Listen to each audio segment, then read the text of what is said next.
Good morning students. Yesterday we have discussed about the introduction of solubility. So see, once again I am going to repeat this solubility here. So what do you mean by solubility? The maximum quantity of the solute dissolved in the solution at given temperature and pressure, we call it as solubility. Okay. So generally before going to this, we should know about the unsaturated, saturated, supersaturated. Unsaturated means what? More solute is required to dissolve at given temperature and pressure, we call it as unsaturated and solution. Example, we are taking NaCl here. Coming to saturated, here at reached point the solute becomes dissolved at given temperature and pressure. If more solute is added, the precipitate will come out. That one we call it as saturated. And at heating condition, what happens means how much we add solute also it can dissolve. On cooling condition, I am saying what? Saturated means what? At reached point the solute becomes dissolved at given temperature and pressure. If more solute is added, it comes out as a precipitate. That one we call it as saturated solution. Coming to supersaturated solution, it is not going to dissolve in the solution at given temperature and pressure. That one we call it as supersaturated. So here we are heat of solution is divided into, means heat of solution can be taken place in exothermic and endothermic reaction. Exo means heat is evaporating, heat escapes out, that is meant by liberated. If suppose heat is absorbing, that one we call it as endothermic.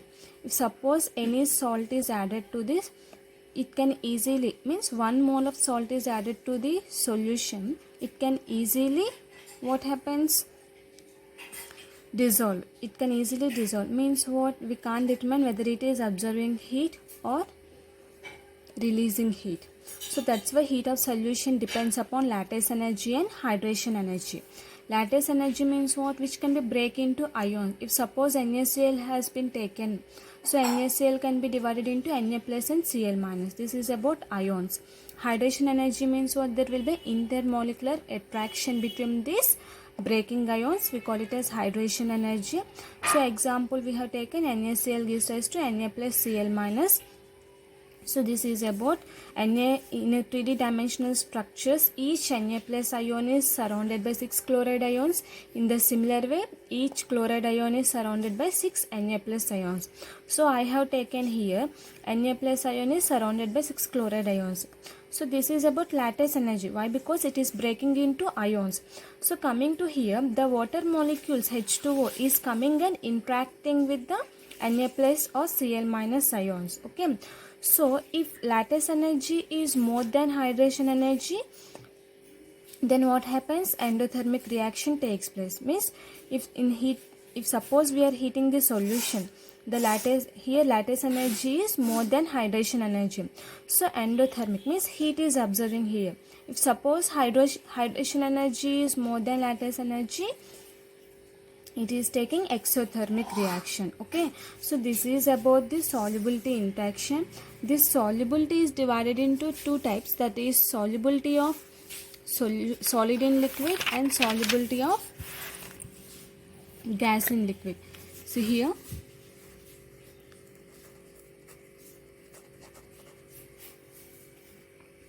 solubility of solid in liquid.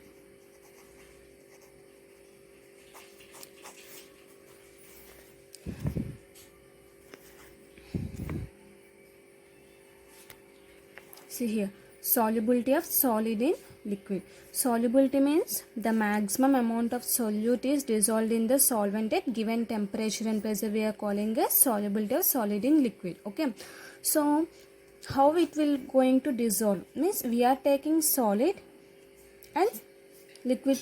In the liquid means liquid is a solvent, solid is a solute. This is a solvent. General example, NaCl or sugar. Sugar is a solid. Liquid means water. Okay. So how it is going to dissolve? There will be some conditions also here. Mainly solubility of solid in liquid depends upon nature of the solute and solvent. Nature of solute and solvent. And second one, temperature. And third one, pressure. So these three conditions we are going to discuss here. Solubility of solid in liquid mainly depends upon nature of the solute and solvent, temperature and pressure. Okay. So nature of the solute and solvent I have told. Okay. So generally when we are taking polar solutes, polar solute means what here? What are the examples of polar solutes we are going to take here? Polar solute is nothing but here NaCl, next sugar, means glucose we can take. Okay, some other types of salts, NaOH. So these are the solute molecules. See, polar solutes. Polar means what? Different. Okay. So according to meaning, polar means different, non-polar means same. So here polar solute means what? Means so NaCl, sugar, glucose, NaOH. Means what will happen when we dissolve in water, these solutes can easily soluble. So these are when we dissolve in water, what happens? Easily soluble. Okay. Polar solutes means what? Water is nothing but here solvent. Okay. So polar solute, what I have told you, polar means different. Here salt is different, water is different. So when I am going to dissolve this polar solutes in polar solvent, this one we call it as polar solvent. So it can easily soluble. Means polar solutes only soluble in polar solvents. Coming to non-polar. Coming to non-polar solute, example I am going to take here some acetic acid, chloroform or naphthalene. Okay, naphthalene balls you are going to have, you will keep in your clothes, in washrooms, like that you are going to keep. So that one we call it as naphthalene balls. So here acetic acid, chloroform, naphthalene, when you dissolve in water, it is not soluble. So non-polar means was same molecules I have told. Okay. So when you dissolve in benzene, it is easily soluble. See here, polar solutes can dissolve in polar solvent. Non-polar solute can dissolve only in non-polar solvents. So this is a liquid molecule, this is a liquid molecule. So coming to here salt and liquid. Here liquid and liquid we are taking. So water. So this is also liquid, this is also liquid, but it is not soluble. For example, general example I will be saying, you take oil and water. So it is forming like a bubbles, but it is not dissolving. So why? Because it is water is a polar solvent and oil is a non-polar solvent. So that's the reason it is not dissolving. So here nature of the solute and solvent means polar solutes depends mainly on polar solvent and non-polar solutes depends on non-polar solvent. So polar solute depends on polar solvent and non-polar solute depends on non-polar solvent. Okay, so this is about the nature of the solute and solvent.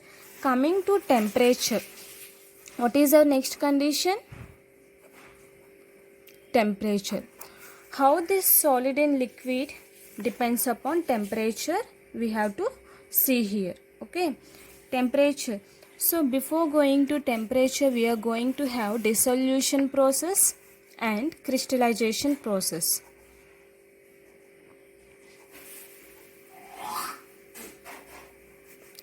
Dissolution and crystallization process. Coming to temperature, we should know about the dissolution and crystallization process. Dissolution is nothing but here a solid solute, means NaCl is added to water. So what happens? It can dissolve, means what happening? The concentration of solution increasing. See here, I am taking water as a solvent, means here some salt is added. This is a salt. When I am adding salt, so when you will be getting clear solution, means what happening here? The salt is going to dissolve here. So here clear solution, means what? When a solute, this is a solute, when a solute is added to solvent, so what happening? We are getting soluble solution. Okay, means what here? Solute is going to dissolve here. So whenever it is getting solution, the concentration is also high. The concentration of solution increases. So dissolution means what here? The solute particles is added to a solid solute is added to solvent, it dissolving and it converted into concentration of solution increases. That one we call it as dissolution. What do you mean by dissolution? When a solute is added to solvent, it is going to dissolve and concentration of solution increases, we call it as dissolution. Next, coming to crystallization. Crystallization is nothing but what means? So take this solution I am going to take here, no other solvent and solute. So the above solution I am going to take. To this again I am going to add some solute, some salt, okay, some solid. So what happens here means the solute,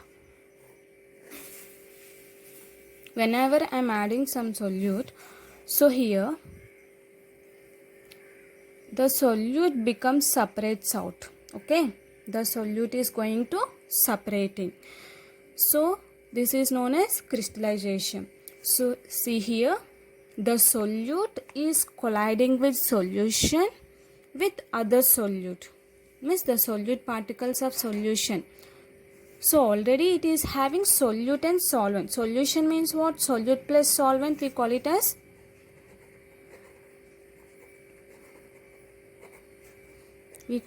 solution. Okay, so solute plus solvent, we are getting solution. So this solution I have taken. Okay, so already we are having solute. To this solute of the solution we are adding again, means again it is colliding with another solute. Okay, when it is colliding with another solute, the solutes get separated like this. So this one we call it as crystallization. This is about the crystallization. This is dissolution, this is crystallization. But at equilibrium condition,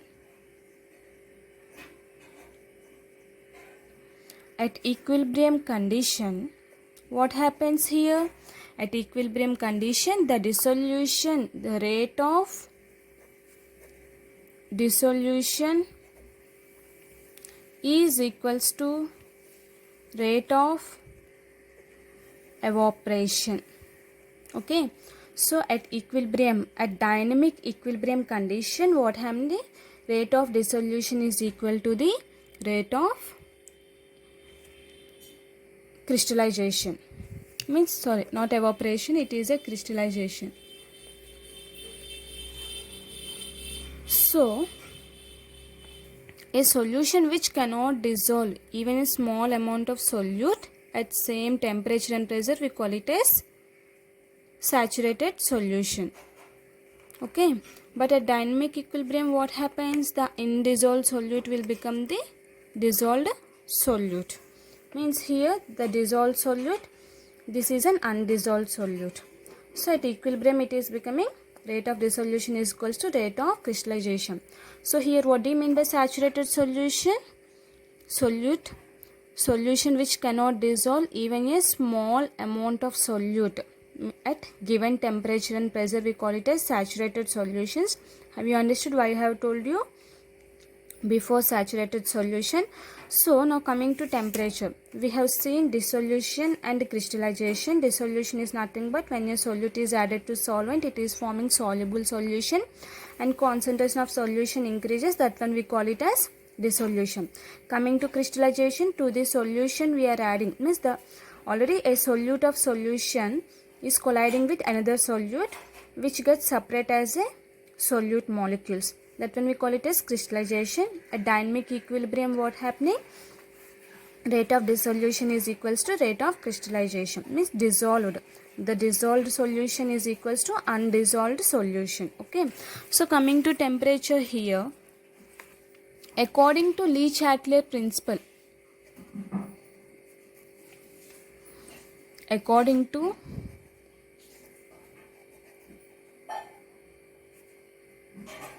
Le Chatelier's principle, what do you mean by Le Chatelier principle here?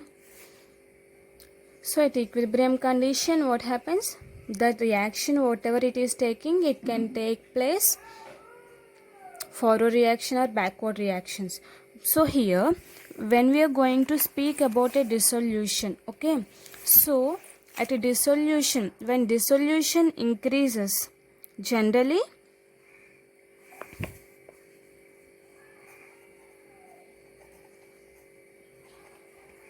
when dissolution increases, temperature increases. Okay, if suppose dissolution is increasing, temperature is increasing. So what happening means here, endothermic reaction is going to take place. Okay, see here, when dissolution increases means the solubility increases, it is going to increase at given temperature. So here this is taking place at endothermic reaction, means it can absorb the heat. Heat is going to absorb. And next, if suppose dissolution decreases and temperature increasing,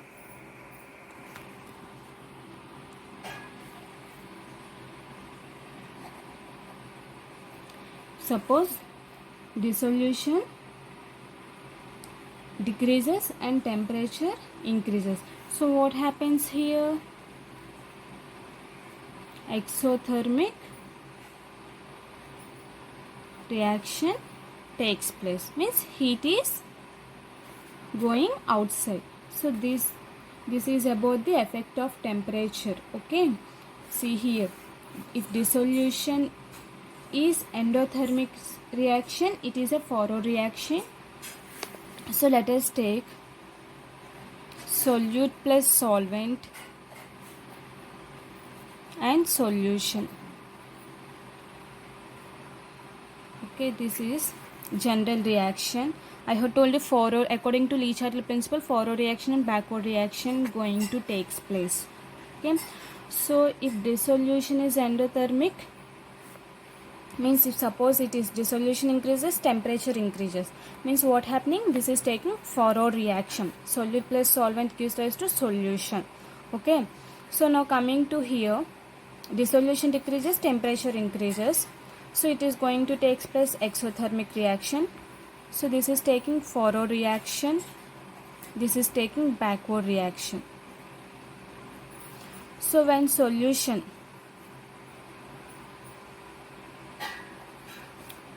So here what happens, the solution is separating out as a solvent plus solute, that one we call it as backward reaction. So according to Le-Chatelier principle, if the solution is endothermic, the temperature increases. Why? Because heat is absorbing. If dissolution decreases, temperature increases, means it is taking place exothermic reaction. Why? Because here heat is escaping out, heat is liberated. So this one is the temperature condition. So I have given example, solute plus solvent. So dissolution means what here? Generally solute plus solvent, means the solute can easily dissolve in solution. At solute plus solvent, what happening? Solution it is forming. So coming to solution, the solute solution already collide with another solute. Okay, backward reaction again it is giving, means exothermic reaction it is giving. Okay, so this is about temperature. Coming to pressure, there is no effect on pressure of the solid in liquid. See here, here we will be speaking about the nature of the solute and solvent and temperature only. Why I am not saying pressure means, if we apply pressure also, there will be no effect on the solid and solute. Why? Because on room pressure, means if you take it in normal pressure also, it can apply the conditions. So that's why, if 1 atmospheric pressure like this also, if you take also at constant pressure only, it is going to apply. So that's why there is no effect on pressure of the solid in liquid. So these are the three conditions of the solubility of solid in liquid. Now coming to next one what? Solubility of gas in liquid. Solubility of gas in liquid here. So solubility of gas in liquid, mainly it is depending upon Henry's law. Very important for 2 marks.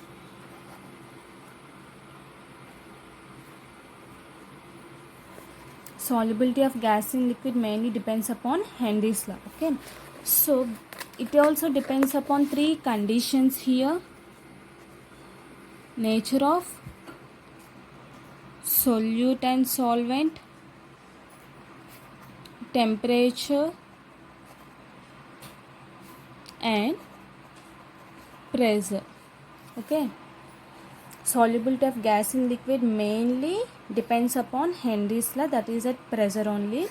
So it also having 3 conditions, that is nature of solute and solvent, temperature.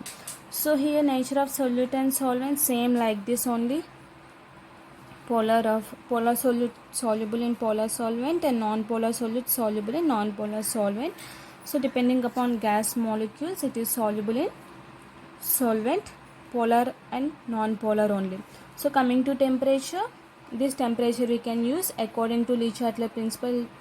Also here the temperature is not going to have more effect here, means. Now let us speak about the pressure. Coming to pressure, so let us see at temperature what happens. At a given temperature,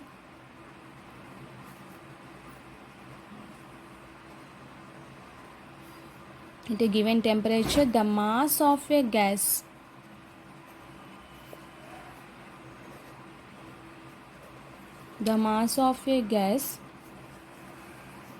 dissolved in a solvent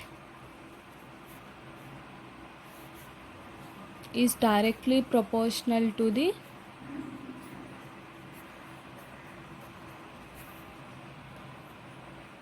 pressure of the gas at constant temperature.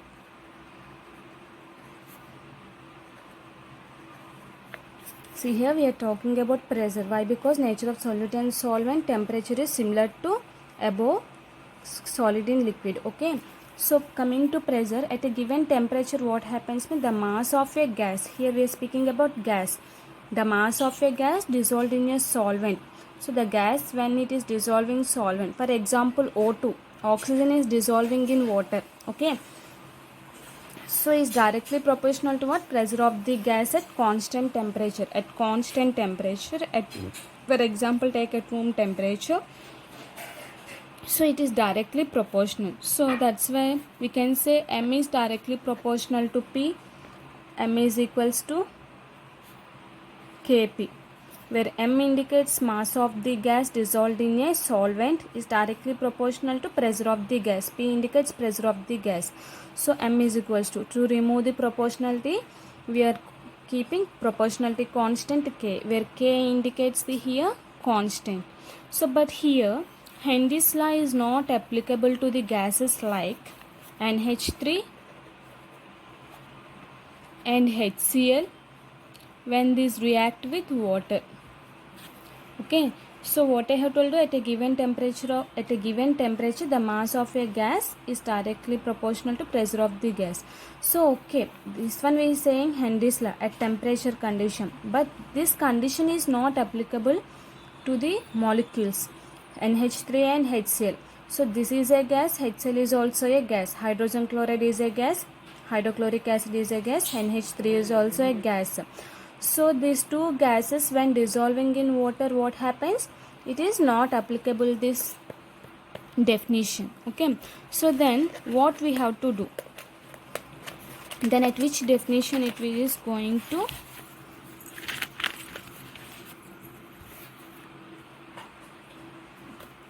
See here, coming to pressure,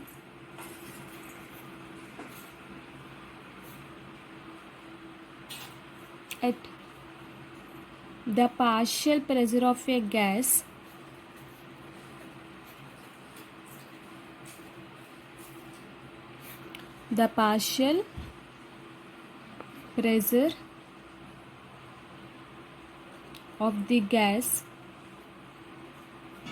in solution is directly proportional to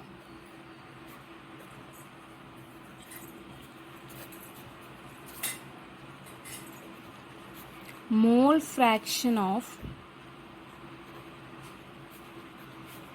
gas in solution. See here, the partial pressure of the gas in solution is proportional to mole fraction of the gas in solution. Means here P is directly proportional to X. X indicates this is the partial pressure of the gas in solution is directly proportional to mole fraction of the gas. So this indicates what? P is equals to KH X, where P is partial pressure of the gas, X is mole fraction of the gas, KH indicates what here? Henry's constant. So this is about Henry's law. Okay, so Henry's law means what? The partial pressure of the gas in a solution is directly proportional to mole fraction of the gas in solution. We call it as Henry's law. So this will depends upon the pressure only. Coming to temperature, it is not obeying some gases when we are dissolving in water, but coming to here at partial pressure, what happens? It can dissolve in water. So this KH mainly depends upon the nature of the gas. What happens? This KH depends upon the nature of the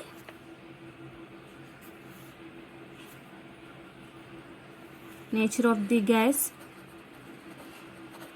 KH depends upon the what? Nature of the gas and temperature. Nature of the gas and temperature. If suppose KH is increasing, the solubility of a gas is decreasing.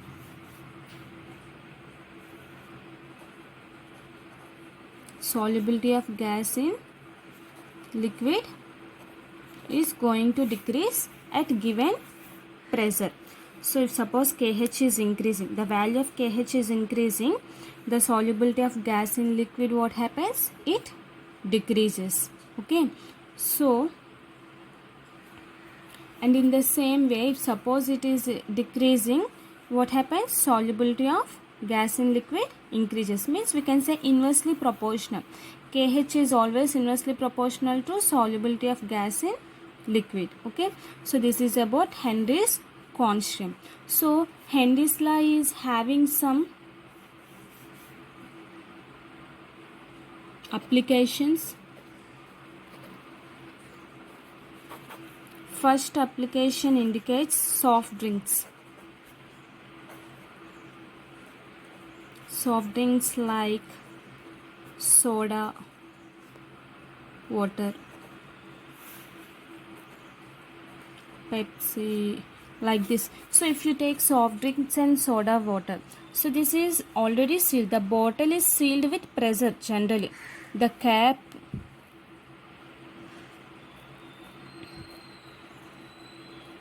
so think this is a bottle. It is sealed with cap. Okay. So what happens when you see the drinks? So see what happened here. Soft drinks like soda water, Pepsi, like that. When you take soft drinks, so it is sealed with the cap with a pressure, with high pressure. So whenever you open this one, whenever you opening any cap, automatically what happens? It is going to get bubbles. Means the CO2 gas is releasing. Okay, this is one application. So this is already in soft drinks, the gas is present in a solution, gas is present in the liquid which is sealed with high pressure. So whenever we are opening this one, the pressure will go out, automatically CO2 gas is also releasing. Okay, means the bubbles is going outside. So this is about the first application.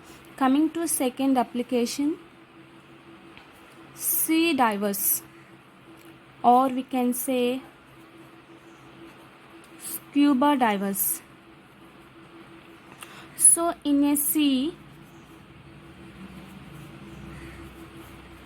some persons will be inside the sea with backside some oxygen keeping. Okay, so here some persons will go into sea by closing their mouth and by closing their hands, everything with their oxygen. Okay, so what happens means here, whenever any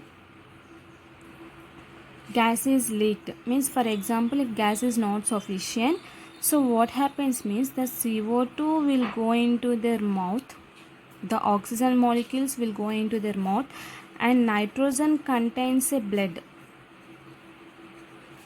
Nitrogen is having a blood, so whatever they are carrying backside, they are going to have helium